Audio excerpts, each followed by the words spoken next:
Greetings mga migs! Welcome back sa Boy na Salita TV. So heto na naman tayo sa ating segment na kwento mo, opinion ko. Kung kayo ay mayroong mga kwentong espiritual o paranormal, send nyo lang sa atin at ating isasalaysay. Pagkatapos nun, gagawa natin ng opinion o magbibigay tayo ng karagdagang aral kung maaari o kung meron tayong maibibigay na karagdagang aral. So mga migs, huwag natin patagalin. Magpatuloy na tayo.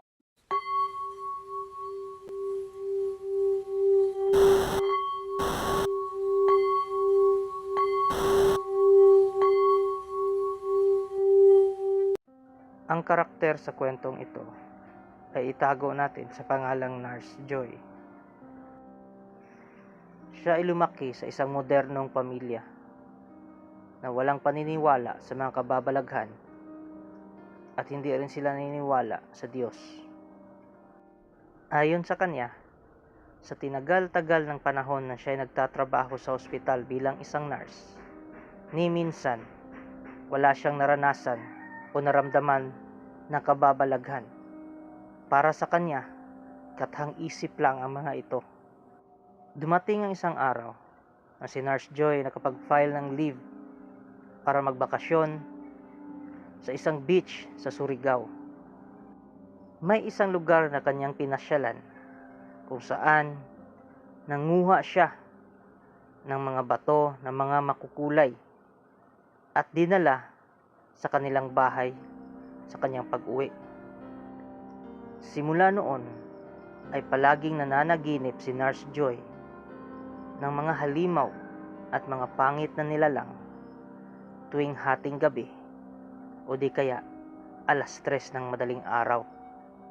Sa ganung mga oras, siya ay nagigising na pawis. Yung mistulang pagod na pagod ka dahil may humahabol sa iyo.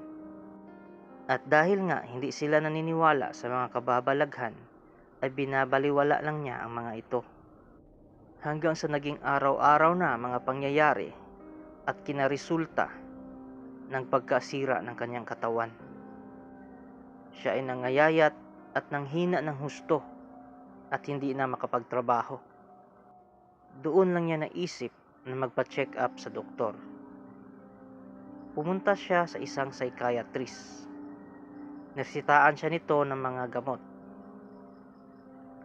At sinabihan na bumalik sa kanya kapag meron na siyang nakikita na mga nilalang kahit hindi siya tulog. Yung parang schizophrenic na o naghahalucinate na siya. Dahil yun ang palatandaan ng doktor na dapat na siyang i-confine. Isa sa mga gamot na iniinom niya ay sleeping pills. Pero ganun pa rin. Wala pa rin itong pakinabang.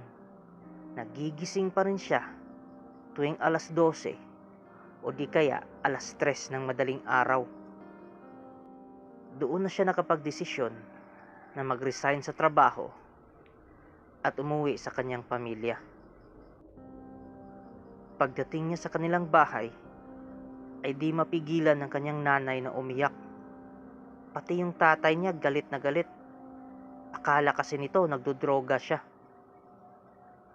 Kumalma lang ang dalawa nung sinabi niya ang kanyang karanasan. Itong mga magulang ni Joy ay hindi rin naniniwala sa mga kababalaghan. Niwala nga itong relihiyon dahil hindi ito naniniwala sa Diyos. Pero ayaw na ni Joy na pumunta sa doktor kasi wala daw ang pagbabago at wala siyang nararamdaman na progreso. Itong si Joy ay may 2 kapatid. Lalaki yung bunso, nasa 18. Yung pangalawa ay isang babae, nasa 21. Itong babae ay sikreto palang gumagamit ng witchcraft o nag-aaral ng witchcraft. Kaya sinabi niya sa kanyang pamilya na tutulungan niya ang kanyang ate. Gagawa siya ng ritual. Hindi na dinitalye ni Joy kung anong klaseng ritual ang ginawa ng kanyang kapatid na babae. Basta sinabi na lang nito na malalakas daw na elemento o mga espiritu ang gumagambala kay Joy at hindi niya ito kaya. Kaya sabi niya, subukan nating lumapit sa pari, pero kayo lang, hindi ako sasama. Pagdating nila sa simbahan, medyo na-discourage sila kasi ang daming etche-bureche ng pari. Kesyo kailangan nilang magpabinyag, kailangan mangumpisal ng buong pamilya nila dahil sa mga kasalanan nila. Kahit pa lumalaban naman ng patas ang pamilya nila at wala itong inaagrabyadong tao. Mas mabuti pa nga ang mga asal nito kaysa mga miyembro ng simbahan eh. Mas mabuti pa ang ugali ng kanyang ama kaysa ugali ng pari na yon. Kaya hindi sila tumuloy. Hanggang sa isa sa mga kaibigan ng tatay niya, nagsuwestyon na pumunta sa albularyo. Pinasapian si Joy. Pagkatapos nun, sinabi ng albularyo pinatay na raw niya ang elemento. Pero dumaan lang ang isang gabi, mas lumala ang kalagayan ni Joy. Dati, panaginip lang. Pagkatapos siyang pasapian ng albularyo, nakakakita na siya. Tingin niya sa sarili niya na babaliw na siya. Akala niya, meron talaga siyang schizophrenia. Akala niya naghahalucinate na siya. Buti na lang, nandoon yung kapatid niyang babae na parati siyang inaalalayan at pinapaalahanan na hindi siya baliw. Talagang may gumagambala sa kanya. Yung mga magulang niya hindi sana naniniwala. Hanggang isang araw, silang lahat ay nakasaksi ng kababalaghan. Isang umaga nun, kumakain sila ng almusal. Hanggang sa nanginig nilang bigla si Joy. At sabi niya, nandito sila. Napalingalinga ang kanyang ama. Sabi ng kapatid din niya na babae, oo nga, nararamdaman ko sila pero hindi ko sila nakikita. Yung nanay niya magagalit na sana at sabing tigilan na ang mga kabaliwan na yon. Pero biglang naggalawan ang mga kutsara, plato at iba pang gamit sa kusina. Kahit wala namang lindol, nataranta silang lahat at tumakbo palabas ng bahay. Yung kapatid niyang babae na nag-aaral ng witchcraft ay medyo matapang yun. Pumasok yun sa bahay at kumuha ng mga kandila. Nilapag sa kanilang sala at nag-usal ng pangproteksyon na dasal. Pagkatapos nun, tumayo ito. Bumalik sa kanyang kwarto. Kumuha ng Biblia. Ibinigay ito sa kanyang ate at sa kanyang mga magulang. Sabi nila, sabay-sabay nilang dasalin ang Psalm 91. Ang magdadasal ng Psalm 91 ay si Joy, kanyang ama, kanyang ina, at yung kapatid nilang bunso na lalaki. Habang yung kapatid niyang babae, may iba itong dasal. Pangtaboy daw yun ng mga masasamang espiritu. Buti na lang sumunod ang kanyang mga magulang sa sinabi ng kapatid niya. At sabay-sabay silang nagdasal ng Psalm 91. Hindi na nila mabilang kung ilang ulit nila yung binasa o dinasal. Hanggang sa napansin ni Joy na unti-unting naglalaho yung mga anino sa paligid. At hindi lang yon, tinuruan din siya ng kanyang kapatid na lumapit kay Jesucristo. Kaya ginawa niyang debosyon araw-araw. Nagdarasal siya ng patungkol kay Jesus Christ at ng Psalm 91. Pati na rin dasal kay San Miguel, isinali na niya. At mula nga sa mga araw na yon, ay hindi na ginambala pa si Joy. At unti-unting bumuti ang kanyang kalagayan. Lumipas ang ilang mga buwan, ay natanong ni Joy ang kanyang kapatid kung bakit nito inaaral ang witchcraft. At bakit din ito nagdarasal ng mga dasal ng Biblia? Hindi ba raw magkalaban yung dalawang aral na yon? Nagtaka si Joy kasi witchcraft yung inaaral ng kapatid niya. Bakit daw naniniwala siya sa ganun? Sabi niyong sister niya, hindi naman talaga masama ang witchcraft. Yung mga relihiyon lang ang nagpapasama sa imahe ng witchcraft.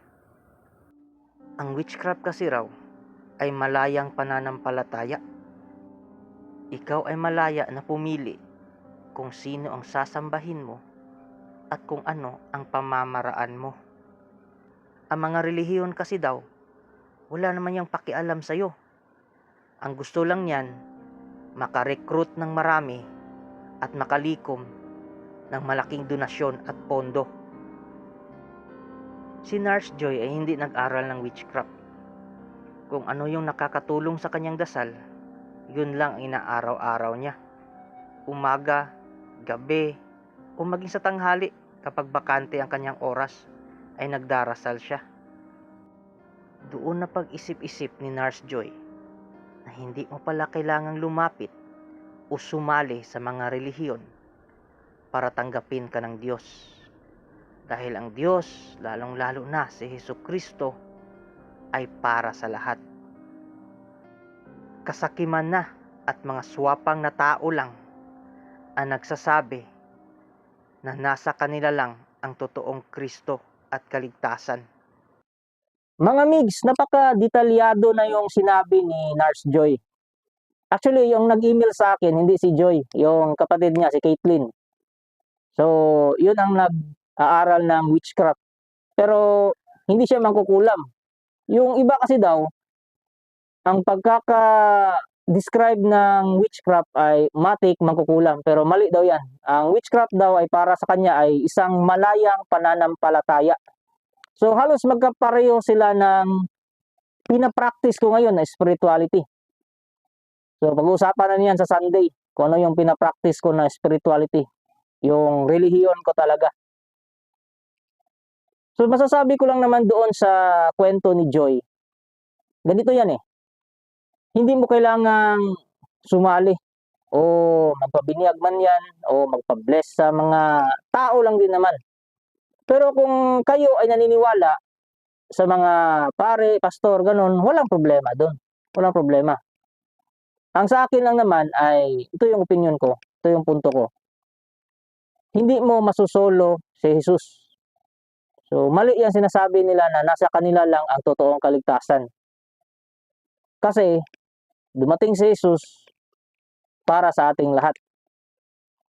At yung iba nga, yung ibang passage sa mga Biblia, ano na yan eh, edited na yan ng simbahan. Tapos kinopia lang ng mga sekta. Tapos yung simbahan, nangopia lang din sa mga Hebreo. Yung mga Hebreo, nangopia sa mga epika ng Sumaria. So, hindi talaga masasabi na ganun talaga ang tunay na message. Tapos ginawan pa ng mga pare, ng mga pastor ng sarili nilang interpretasyon. Yung interpretasyon nila sa Bible verse na angkop or magagamit nilang defense mechanism para sa kanilang grupo, para sa kanilang political agenda. Kung kayo ay tagapagsubaybay ng aking video dito sa YouTube, dati meron ako natulungan na isang OFW sa Japan. So, hindi ko siya ginamot. Tinuruan ko siya kung paano gamutin yung sarili niya. So, umayos ng kanyang kalagayan at back to work na siya. At hindi lang siya din ang natulungan ko. Mayroon pang iba, taga UK. Ganon din yung tinuro ko. Magdasal ka ng Psalm 91, tapos Saint Michael prayer. Kung meron kang Saint Benedict, naniniwala ka sa ganon, isali mo na.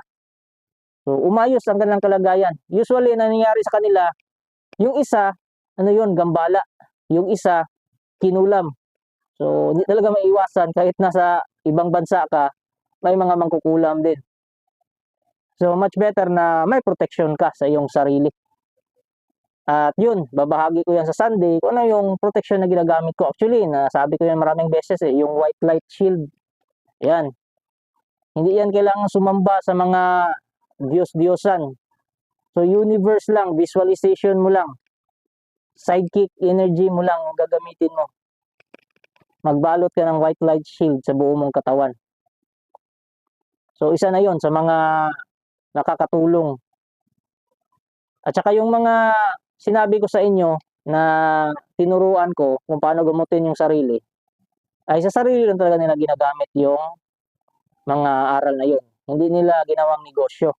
Kaya pinagpala sila ng universe kasi yung intention nila ay hindi kaswapangan. So, ganun lang yan kasi law of karma law of karma is real. Totoo yan. Na-mention pa doon, no, na lumapit siya sa albularyo, tapos mas lalong lumala. It's because baka yung albularyo na yun ay sumasamba sa mga sikretong pangalan na akala niya Diyos. So, nakatawag ng iba pang elemento. So, nag-aagawan na yun sa katawan ni Nurse Joy. So, buti na lang yung kapatid niya, yung may malayang pananampalataya, ay tinuruan sila. So, yung kapatid niya naging susi sa pamilya nila. Hopefully, yung pamilya nila hindi nag-dive into ang witchcraft kasi depende yan sa deity na dinadasalan mo. So, sa tingin ko, yung kapatid niya is yung deity na dinadasalan niya bilang practitioner ng witchcraft ay yung deity na mabuti, hindi pangkulam. So, ganyan lang yan.